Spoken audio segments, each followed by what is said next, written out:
సంవత్సరాలైంది, 2 సంవత్సరాలు సాగదీస్తున్నారు. రేవంత్ రెడ్డి ఏం మాట్లాడాడు ఎలక్షన్ ముందు? ఉరిది ఇవ్వాలని చెప్పాడు. పార్టీ ఫిరాయించిన వాళ్ళని ఏం చేస్తున్నాడు? కేసీఆర్ అందుకనే శిక్షించారు కదా. 88 మంది ఎమ్మెల్యేలు గెలిచిన తర్వాత కూడా జాయిన్ చేసుకుంటే ఇప్పుడు మొన్న వాళ్ళు టీఆర్ఎస్ వాళ్ళు రాజ్యాంగ దినోత్సవం అని చెప్పి జనవరి 26వ తేదీన వాళ్ళు ఒక పెట్టి స్పీకర్ ప్రజాస్వామ్యాన్ని కూనీ చేశాడు అంటారు. మీరు చేసింది ఏంది? 2014లో మీరు చేసింది ఏంది? 2018లో మీరు చేసింది ఏంది? దమ్ముంటే కేటీఆర్ గాని కేసీఆర్ గాని ఒకటి వాళ్ళ హామీ ఇవ్వాలి, మేము భవిష్యత్తులో తప్పు చేసాం, ఇంతకుముందు మొన్న గతంలో తప్పు చేసాం, భవిష్యత్తులో వేరే పార్టీ ఎమ్మెల్యేని చేర్చుకోము, మేము చేసింది తప్పు అని చెంపలు వాయించుకోవాలి. ఇంత దారుణంగా చేసినా బీఆర్ఎస్ మీద ఎందుకు సింపతి రావట్లేదంటే వాళ్ళు చేసిన తప్పులు వాళ్ళు వెంటాడుతున్నాయి. అప్పుడు వైఎస్ రాజశేఖర రెడ్డి వాళ్ళ ఎమ్మెల్యేలని 10 మందిని తీసుకొని తూర్పు జగ్గారెడ్డి, తర్వాత బండారు శారారాణి, మందడి సత్యనారాయణ రెడ్డి వాళ్ళందరినీ తీసుకొని 2 సంవత్సరాలు టైంపాస్ చేశారు. చేసిన తర్వాత 2014లో వీళ్ళు తలసాని శ్రీనివాస్ యాదవ్కు డైరెక్ట్ గా మంత్రి పదవి ఇచ్చేశారు. సరే, మంత్రి పదవి ఇవ్వడం కాకుండా 12 మందిని టీడీపీలోంచి విలీనం చేసుకున్నారు. విలీనం అని చెప్పారు, దాని మీద యాక్షన్ తీసుకోలేదు. కాంగ్రెస్ ఎమ్మెల్యేని ఒక 7-8 మందిని జాయిన్ చేసుకున్నారు. సరే, 2014లో ప్రజలు ఎందుకు ఎక్స్క్యూజ్ చేశారంటే వీళ్ళ ప్రభుత్వాన్ని కూలగొట్టే ప్రయత్నం చేస్తున్నారు, 63 మంది ఎమ్మెల్యేలు ఉన్నారు, చంద్రబాబు నాయుడు ప్రభుత్వాన్ని కూలగొట్టే ప్రయత్నం చేస్తున్నారని ఆ సమయంలో ఎవరు ఏం అనలేదు. అది తప్పే గాని దానికో ఎక్స్క్యూజ్ ఉంది. అవతల వాడు మన ఎమ్మెల్యేలు కొనాలని చూస్తే కామ్గా ఉండం కదా అని చెప్పి అనుకున్నారు. 2019లో బీఆర్ఎస్ కు 88 సీట్లు వచ్చినా సరే ఆ 12 మంది కాంగ్రెస్ ఎమ్మెల్యేలని తీసుకోవడాన్ని ఎవరు కూడా సపోర్ట్ చేయరు. ఆ పాపం ఎప్పటికి కూడా వెంటాడుతుంది కేసీఆర్ను.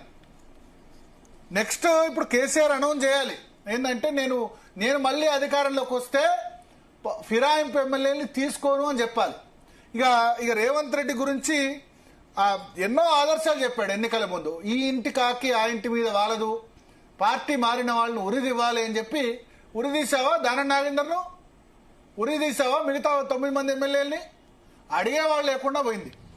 ఇక నేను చెప్పాలి, ఇప్పుడు మున్సిపల్ ఎన్నికల సందర్భంగా కూడా విచ్చలవిడిగా అయిపోతున్నాయి. గెలిచే వాళ్ళని ఎవరు పడితే వాళ్ళు పార్టీ, అసలు రాజకీయాలంటే నిజంగా అసహ్యం వేస్తుంది పబ్లిక్. నిన్న మొన్న ఆ పార్టీలో ఉన్నవాడు ఈ పార్టీలో ఉండట్లేదు, ఈ పార్టీలో ఉన్నవాడు ఆ పార్టీలో ఉండట్లేదు. చాలా దారుణం అయిపోయింది. ఈ మొత్తం పొలిటికల్ సిస్టమ్ అదైపోతుంది. దీనికి 2-3 కారణాలు. ఒకటి, ఎవడు అధికారంలో ఉంటే వాడు బిల్స్ ఇవ్వట్లేదు అధికార పార్టీకి, కాంట్రాక్ట్లు చేస్తారు, మా పార్టీలోకి వస్తే బిల్స్ ఇస్తామని చెప్తారు. ఈ కొన్ని సందర్భాల్లో ఏంటంటే డబ్బులకు సంబంధించి అప్పులైపోతున్నారు. అప్పులైపోయి ఎమ్మెల్యేలైనా, కింద వార్డు మెంబర్లైనా, కౌన్సిలర్స్ అయినా, ఎంపీలైనా, పొలిటికల్ సిస్టమ్ ఈ విధంగా కరెక్ట్ అయిపోతుంది. ఈ ప్రభుత్వం దయచేసి ఎవడు కూడా ప్రభుత్వ కాంట్రాక్టులు తీసుకోకండి బాబు. ఆ government, Telangana government defunct government. అంటే తెలంగాణలో ఎవరు అధికారంలో ఉన్నా, ఇప్పుడు ఎవరు అధికారంలోకి వచ్చినా మీ కాంట్రాక్టులకు డబ్బులు చెల్లించలేని పరిస్థితి తయారైపోయింది. దీన్ని మీరు ఇప్పుడు కాంట్రాక్ట్ తీసుకుంటారు, కాంగ్రెస్ గవర్నమెంట్ లో కాంట్రాక్ట్ తీసుకుంటే ఆ బిల్లు ఇప్పుడు రాదు, మళ్ళా బీఆర్ఎస్ వస్తుంది. బీఆర్ఎస్ కాగానే ఆ బీఆర్ఎస్ వాడు వచ్చి, లేదా బీజేపీ వచ్చింది అనుకోండి, మా పార్టీలోకి వస్తే మీ బిల్స్ ఇస్తామంటాడు. మళ్ళా వాడు కాంగ్రెస్ నుంచి బీఆర్ఎస్ లోకి జంప్. సారీ, నేను వాడు అని వాడుతున్నది ఎందుకంటే ఆవేదన చూస్తే, పొలిటికల్ రాజకీయ వ్యవస్థ చూస్తే చాలా బాధ అనిపిస్తుంది. ఇంత నిస్సిగ్గు ఉంటుందా?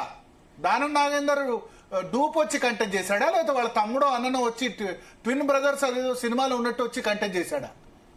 ఈ ఆన్సర్ ఇట్లా ఇవ్వడానికి సిగ్గుందా దానం నాగేందర్కి? రాజీనామా చేయి, మళ్ళీ దమ్ముంటే ఖైరతాబాద్ లో గెలువు. లేదా వాళ్ళు బీఆర్ఎస్ వాళ్ళు సమర్థించుకుంటారు ఏంటంటే మేము పార్టీ ఫిరాయింపులు చేశాం కానీ మేము రాజ్యాంగబద్ధంగా చేశాం. ఏం రాజ్యాంగబద్ధంగా చేశారు మీరు? ఒక్కసారి అందరు ఎమ్మెల్యేలు చంపైనారా? 2/3 చేయడానికి అవకాశం ఉంది. ఒకటేసారి అందరు ఎమ్మెల్యేలు జాయిన్ అయ్యారా? ఫస్ట్ జాయిన్ అయిన ఎమ్మెల్యే ఎప్పుడు జాయిన్ అయ్యాడు, లాస్ట్ జాయిన్ అయిన ఎమ్మెల్యే ఎప్పుడు జాయిన్ అయ్యాడు? అప్పుడున్న స్పీకర్ పోచారం శ్రీనివాస్ రెడ్డి ఆ పెద్ద మనిషి యాక్సెప్ట్ చేశాడు, ఇప్పుడు ఆయనే జంప్ చేశాడు. ఆయన పార్టీ వాళ్ళు ఈ పొలిటికల్ సిస్టమ్ చూస్తే ప్రజలకి ఏవగింపు కలుపుతుంది. అందుకని ప్రజలు కూడా వీళ్ళ స్వార్థం చూసుకున్నప్పుడు మన స్వార్థం చూసుకోవాలని చెప్పి మున్సిపల్ ఎలక్షన్ వస్తే మంచిగా ఎంత ఇస్తావు పైసలు, 2,000 ఇస్తావా 3,000 ఇస్తావా, మా ఊర్లో దేవాలయం మంచి, మా కుల సంఘం భవనం మంచి అని మంచిగా దండుకుంటున్నారు. కింది నుంచి పైదాకా నేను అబ్జర్వ్ చేస్తున్నా, కౌన్సిలర్ క్యాండిడేట్లు కూడా ఎవరు అధికార పార్టీ ఉంటే వాళ్ళకి జంప్ అయిపోతున్నారు. సో మొత్తం ఈ పొలిటికల్ సిస్టమ్ అసలు నాకు మిగతా రాష్ట్రాలు చాలా నార్త్ ఇండియన్ స్టేట్స్ బెటర్ అనిపిస్తుంది. అక్కడ మనీ పవర్ లేదు, మజిల్ పవర్ ఉంది. క్రిమినల్ కేసులు ఇవి మర్డర్స్ ఇటువంటివి ఉన్నాయి తప్ప ఈ పైసల రాజకీయం లేదు. ఈ పైసల రాజకీయంలో ఎక్కడ అధికారంలో ఉంటే అక్కడ ఉండాలి, అధికార పార్టీలో ఉండాలి అంతే. ఇంకా లేకపోతే చచ్చిపోతాడు, వాడు ప్రాణం పోతుంది అన్న విధంగా చేస్తున్నారు. ఎవడు కాంట్రాక్ట్లు చేయమన్నాడు మిమ్మల్ని? కాంట్రాక్టులు చేయడం, కాంట్రాక్టు బిల్స్ రాలేదని చెప్పి వేరే పార్టీల్లోకి జంప్ చేయడం. ఈ ఎమ్మెల్యేలు అందరూ కూడా అదే. లేకపోతే మా మీద కేసులు పెడతారు, ఇబ్బంది పెడతారు, పోలీస్ స్టేషన్లో మాది నడువు, పైరవీలు నడువు, కేసులు నడువు అని చెప్పి చాలా చాలా దారుణంగా తయారైంది. ఇక దానం నాగేందర్ దగ్గర ఖైరతాబాద్ లో బై ఎలక్షన్ రాకపోతే, ఒకవేళ స్పీకర్ చూద్దాం 30వ తేదీకి హియరింగ్, దానం విషయంలో కూడా స్పీకర్ ప్రసాద్ కుమార్ నిర్ణయం తీసుకోకపోతే, ఆయన ప్రసాద్ కుమార్ గనక నెగటివ్ నిర్ణయం తీసుకుంటే గనక దానం నాగేందర్ బీఆర్ఎస్ కాదు, ఆయన బీఆర్ఎస్ లోనే ఉన్నాడు, కాంగ్రెస్ పార్టీలో జైన్ కాలేదని గనక ప్రసాద్ కుమార్ గనక నిర్ణయిస్తే, చాలా మంచి వ్యక్తి ప్రసాద్ కుమార్, ఇచ్చిన జడ్జిమెంట్ నేను సపోర్ట్ చేయను. మిగతా వేరు ఇది వేరు. కాంగ్రెస్ పార్టీ బీ ఫామ్ ఇచ్చిన తర్వాత కూడా ఆయన మీద వేటు వేయకపోతే చరిత్రహీనుడుగా మిగిలిపోతాడు.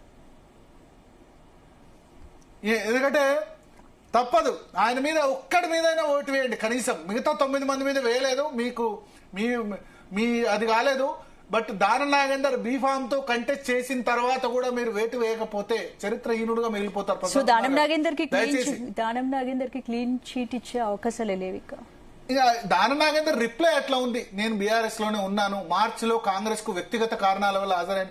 నువ్వు బహిరంగ సభలో హస్తం గుర్తు మీద పోటీ చేయమని చెప్పావు కదా. మునుగోడు ఎమ్మెల్యే రాజగోపాల్ రెడ్డిని ఆదర్శంగా తీసుకోండి అందరూ. రాజగోపాల్ రెడ్డి రాజీనామా చేసి ఓడిపోయినాడు. నాకు నచ్చలేదు కాంగ్రెస్ కొట్లాడతలేదు కేసీఆర్ తో, నేను బీజేపీలో జాయిన్ అయ్యి కొట్లాడతామని కొట్లాడాడు. మీకు చేత కాకపోతే రిజైన్ చేసి రండి. మళ్ళా రిజైన్ చేసి తర్వాత ఆయన కాంగ్రెస్కి వచ్చాడు. రిజైన్ చేసి కండి, ఇబ్బంది ఏం లేదు. ఎందుకంటే ఇప్పుడు రాజకీయ పార్టీలు మారొద్దని అనట్లే, రాజకీయ పార్టీలు మారొద్దని అనట్లేదు. ఎందుకు అనట్లేదంటే రాజకీయ పార్టీల్ని మారొద్దు అని అనట్లేదు. ఎందుకంటే రాజకీయ పార్టీలు కూడా మారిపోతున్నాయి, వాళ్ళ విధానాలు మారిపోతున్నాయి. సో మీరు ఏంటంటే ఉంటే రిజైన్ చేసేయండి.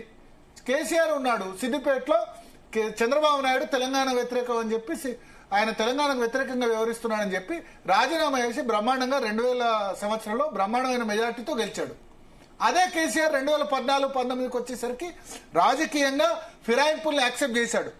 నేను కేసీఆర్ ను రాజకీయ జీవితంలో చేసిన అతి పెద్ద తప్పు పార్టీ ఫిరాయింపులు ఎంకరేజ్ చేయడం.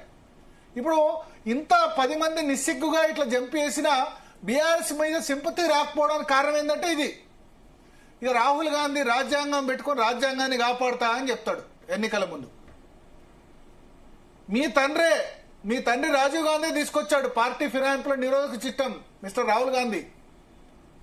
ఆయారాం గయారాం, హర్యానాలో ఆయారాం గయారాం అని చెప్పిన కేసులో, అంటే వచ్చాడు పోయాడు అన్న దానిలో ఆయన 1/3 మెంబర్స్ ఫిరాయిస్తే వాళ్ళ మీద 1/3 కంటే తక్కువ మంది ఫిరాయిస్తే పార్టీ ఫిరాయింపుల నిరోధక చట్టం వర్తిస్తుందన్నాడు. ఈ పొలిటికల్ సిస్టమ్ చూస్తేనే చాలా కోపం వస్తుంది, చాలా ఆవేశం అవుతుంది. ఎక్కడ పోతున్నాయి ఈ రాజకీయాలు?